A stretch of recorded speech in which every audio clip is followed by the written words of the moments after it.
everyone, and welcome back to episode 2 of my hashtag in charge series. Haven't got 4 hands, so in the absence of 2 more, this is half my hashtag, that's the other half. Yeah, welcome back. Thank you so much to everyone who watched the first episode. This is now a weekly thing happening, I think I've got too much highlighter on my nose, happening on every Friday morning at 7 AM for the next 6 weeks, I want to say. What I didn't make clear in last week's video is the reason this has started now is, oh, drumroll please, due to much excitement, mostly on my part, and the fact that I thought that my book would be great as a summer read and a sort of beach book for so many people, we decided to bring my book forward. Woo! Now it is coming out on July the 13th rather than August the 24th. If you've pre-ordered it already, nothing will change except for the fact that your book will arrive earlier. I know a few people have had emails saying the delivery date's changed, you're getting it sooner. That's what that is about. That's why my series has started now. It's a bit of a build-up, bit of excitement for July, which is now when the book is coming out. Anyway, so that's what's going on. If you're new, if you accidentally stumbled upon episode 2 before watching episode 1, I'll give you a little brief introduction.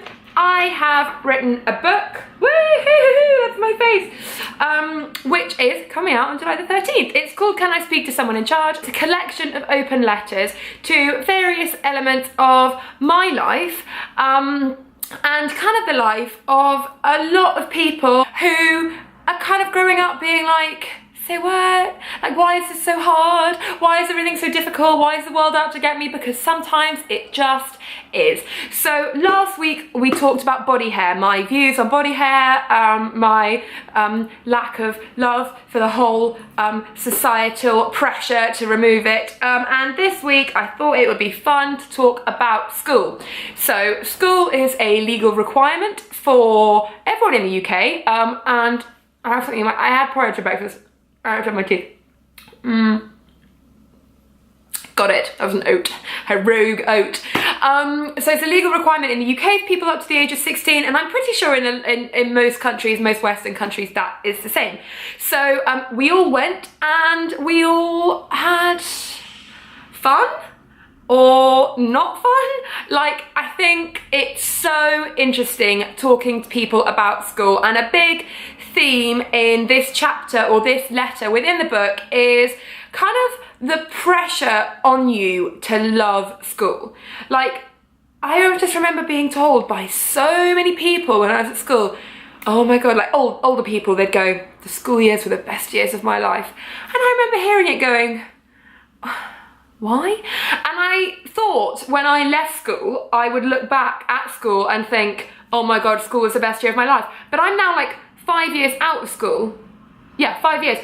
And I still haven't got there yet. I'm still waiting for the moment when everyone's like, wasn't that amazing? Because actually all I'm looking back at now is stress. Like, I just remember being so incredibly stressed when I was at school, and I remember feeling left out, and I remember feeling awkward, and I remember feeling embarrassed, and I remember feeling stupid, and there was so much pressure, and there still is, on school being absolutely amazing. And you sort of feel like if you're not succeeding at school, or if you didn't succeed in school and you weren't cool and you weren't popular and you didn't love it, then you're kind of growing up to be like no one or nothing. And I kind of feel like I've grown up to be someone that I am so proud of.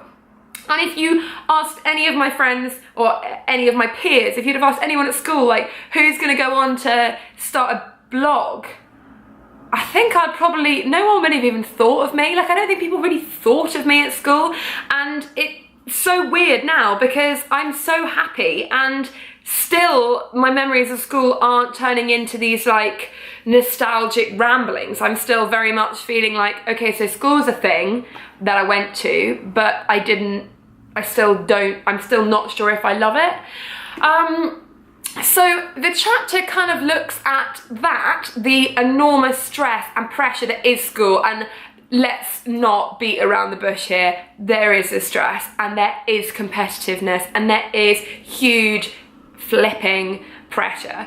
Who is dressed the best, even if it's the same uniform? You all know the girls who had the coolest shoes and who rolled up their skirt the highest, or who could wear the lowest buttons, or who had slightly, you know, like not school branded clothes that they wore anyway because they just didn't give a shit, or, you know, people that had loads of jewellery, or like got their nose pierced. I mean, thin ice, but, you know, like, who just didn't care. And then there was me, who was so frightened of breaking the rules, even though I did break the rules, but I was so frightened of being different and of getting something wrong. And there is a huge pressure, and I still remember the huge pressure just to get stuff right. And every day I just felt like I was just walking along a sort of like parade in a life that wasn't really mine. And it, you know, it's kind of made worse by the fact, as I say a lot in the book, it's like we are encouraged to be clones of each other and ranked in order of stupidity. I don't know how your school worked, but in my school it was like, well, there's set 1, set 2, set 3, set 4, set 5, set 6, set 7, or whatever. And if you're in set 7, which I was for science and maths, it wasn't like adorable and it wasn't fine. It was just like, you're a bit thick. And I always just felt so stupid, which is rubbish. And then, you know, being a clone of everyone else, and you've got girls who are a size 16 told to wear the same thing, not even told you, made to wear the same thing as a size 4. So there's that. And then there's the other element of school, which is, did it really, really prepare me for life on the outside? I think I've got a list in this chapter, I need to find it, of things that I didn't know that I definitely should have known when I left school. How to read the label on clothes to know what heat they should be washed at. I mean, no one taught me that. The knives shouldn't go in the dishwasher. No one told me that. How to cook anything other than mac and cheese. I didn't learn how to cook anything at school apart from cookies and toast. How to use any gym equipment. Again, nope.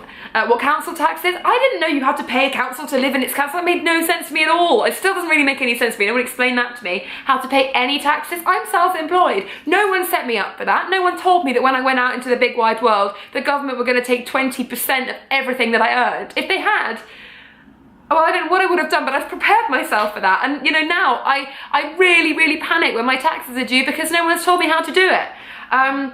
What a credit card is, I mean, and how it works. I had to sit, it was so embarrassing, I had to sit with friends of mine in their 30s the other day and be like, okay, look, don't tell anyone I'm asking, but can someone just explain to me exactly what a credit card is and how exactly it works? And that made me feel really stupid. And then I was like, actually, how am I supposed to know? No one at school, there was no lesson in how not to build credit card debt and interest and that sort of thing.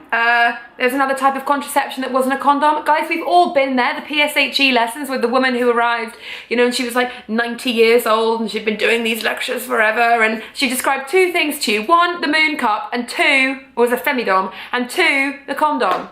We weren't explained, we weren't encouraged to go on the pill, we weren't told about other options such as the coil or the implant. We just kind of shown how to put a condom on a banana, which we all found to be hysterical, and then sent off into the big wide world. That makes no sense to me. That I should never take out a loan. Same thing as the taxes and the credit card. No one taught me how to manage my money, and that is so annoying.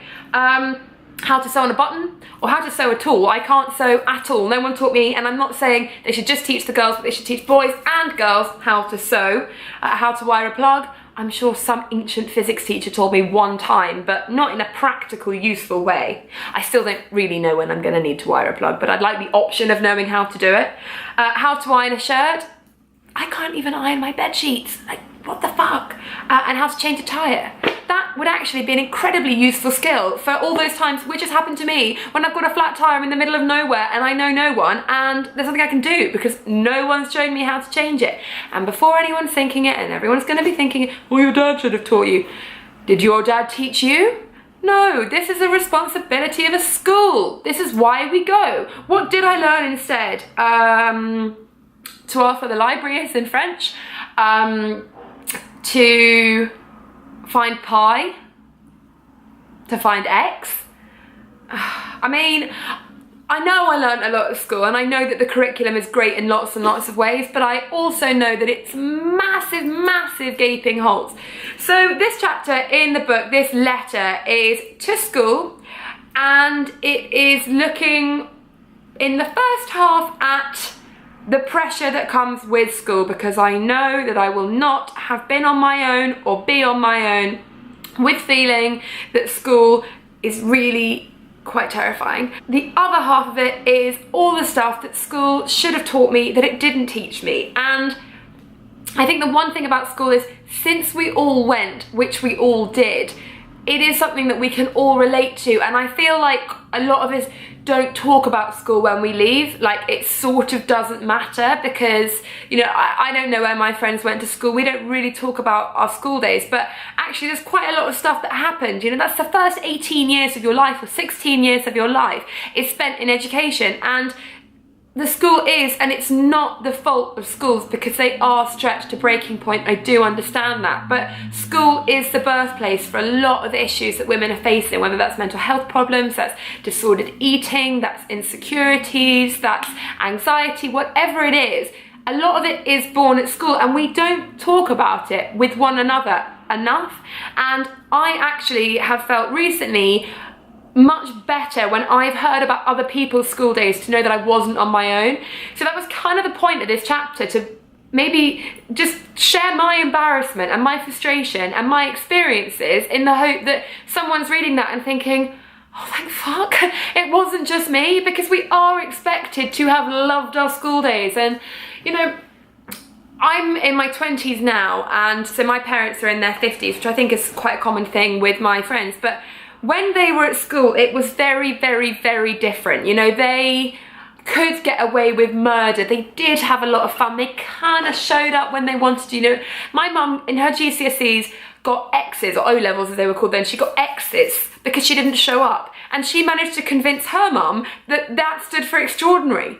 Like, can you imagine that happening now and our parents being okay with it? You know, like, our parents, bless them, they can't help it. They want to be there for us, but results day, they know they're going to drive us to the school. They're going to be checking it online. Like, they want to be with us. They get the reports every 2 weeks. You know, they're sitting on you to revise harder. And the sort of fun element of, oh, those carefree days for our parents' generation, they have gone now, because what school is now is exam factories and pressure and hard work, and it is the birthplace for so much shit that we have to deal with. So it's kind of looking at the generational thing, which is massive, because, you know, as long as we're told by our parents school is great, and then we go and it's not great, we feel like we're doing something wrong. But I kind of want you to know that if you didn't find school great, you're not unusual for that. You are probably having it compared, or it's being compared to a very different, school isn't the same now as it was 30 or 40 years ago. It just isn't. So that's my Dear School chapter, kind of looking at everything in life so far, because 3/4 of my life so far has been in education, and although I'm not stupid, I hope, I love English, I loved English. I wasn't supported educationally massively because I'm not the brightest. I'm not very good at maths and physics. I wasn't, or, you know, science. I wasn't very good at languages. I was interested in history, but I was never the best at anything. And I've spent quite a lot of my life feeling a little bit stupid because of that. But actually, I'm not stupid, and I feel very frustrated that I was sort of made to feel like that because I was put in the bottom sets, or because I was slightly overlooked for stuff because I wasn't the best. That's really annoying, because I shouldn't have to leave with this sort of total doubt of myself, this self-doubt. Schools should be building you up for life, not sort of making you feel a bit thick. And I think if you'd have told any of my English teachers I was going to go on to be a writer when I was at school, they'd be like, no.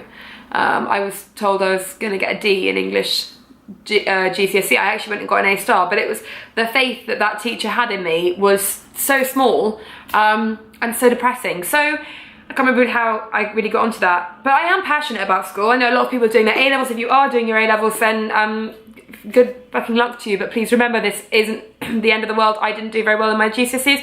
I really didn't do very well in my A-levels, and I'm still following my dream. I've got a book coming out, and I wasn't the brightest bulb in the box, according to my school, so hang in there.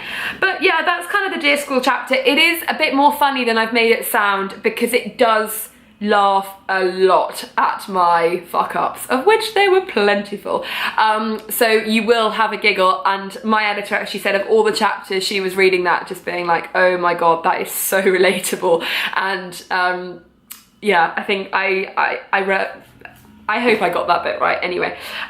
So that is quite early on. The book's kind of in chronological order. Obviously school happened kind of early. So if you wanna find out more about what I've written in my Dear School chapter, the book is now coming out in a couple of weeks, so you can read it. You can pre-order it down below in the description box. And yeah, I'd actually love to hear how you got on at school. Like, I mean, I'd love for you to read this chapter and let me know, but I also leave in the comments and just tell me if I'm like on with this, because I might be wrong. You might be like, no, school was fucking great for me, you were just weird, in which case the entire premise for this book is a little off. But I would love to hear how you got on with school, if you liked it, whatever. So yeah, this was episode 2 of the intro series. It's another really hot day, so I'm really sweaty again. I'm loving being back on YouTube. Guys, the support has been so sweet, like so many tweets and comments, and it makes me really happy, so thank you so much. And not even one dislike on the other video as well, and I saw my body hair, which is normally something that people like, boo. So that was really cool. And so thanks for being really nice. Have a lovely weekend, and like I say, pre-order if you want. Please subscribe, come find me on Twitter, Instagram, all that fun stuff, and I will see you next Friday 7 AM with a new video. Lots and lots of love, my friends. Sleep well. Hello, it's not even bedtime for me. Have a lovely weekend, have a great day, and I will see you next week. Take care, bye.